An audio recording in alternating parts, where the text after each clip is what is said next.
I say buangaleni hapa. Hizi ni job za cruise. Mpaka job ya captain iko hapo.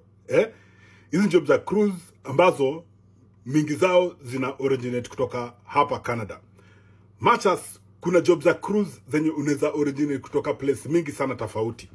Of course monge juu ya Canada peke yake, juu Canada ndo mali mimi naelewa vizuri sana, na ndio the only place yenye mimi naweza kaa chini niongee na employer nijue nini exactly wanataka kutoka watu.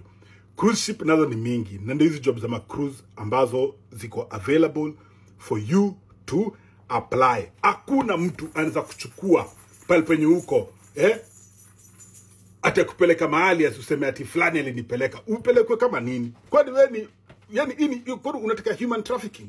Human trafficking ndio unataka? Hapana. Ni wewe uapply job. Apply for a job, mwenye job akuone, akuchukue, akukubali mara moja. Wewe unaangalia kama for example mtu mwenye ni mzungu fulani mwenye ako Canada ama ako States anataka kuja kufanya Kenya kazi United Nations. Huyo mtu mpaka apply. So you must apply for the job. Mpaka uapply job. www.simizi.com ni platform poa sana ya kuapply job. Na kama wewe ni mtu mwenye haujui kuandika hizi resume, haujui kuandika cover letter, nini, Simizi inakuandikia.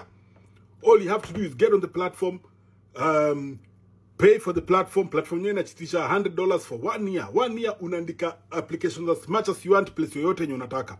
So for 1 year unaingia unaandika application na inakusaidia kuandika hizo applications zote to place yoyote yenye unataka. I wish you all the best, na make sure umeingia kwa chuo inaitwa BIPS Technical upate the right courses za kuenda.